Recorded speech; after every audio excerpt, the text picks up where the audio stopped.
Theftcrow and the Old Woman. In a quiet little village nestled between green hills, there lived an old woman named Mora.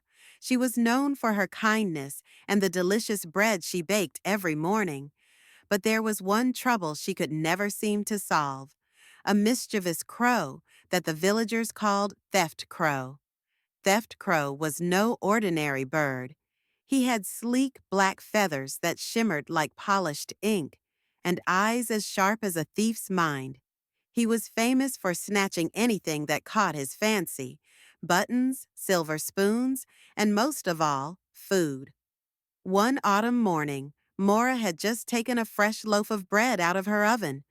The smell drifted through the air, and it didn't take long for Theftcrow to notice. From his perch on a nearby tree, he watched as she placed the bread on her windowsill to cool.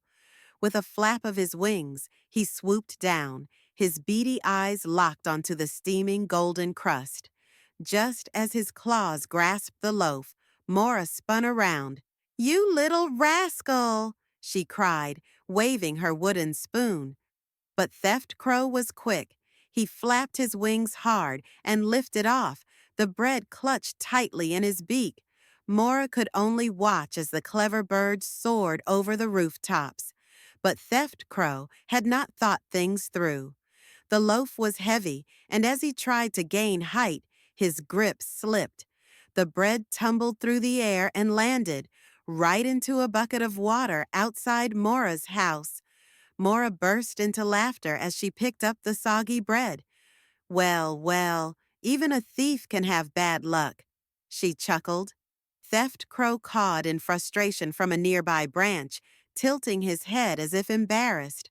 But Mora, being kind-hearted, tore off a dry piece of the loaf and tossed it to him. "Here, you little bandit. Next time, just ask." From that day on, Mora and Theftcrow became unlikely friends. Every morning, she left a small piece of bread on her windowsill, and in return, Theftcrow never stole from her again. Instead, he brought her little gifts: shiny pebbles, lost buttons, and once even a silver ring. And so, the legend of Theftcrow and the Old Woman became a tale the villagers told for years to come.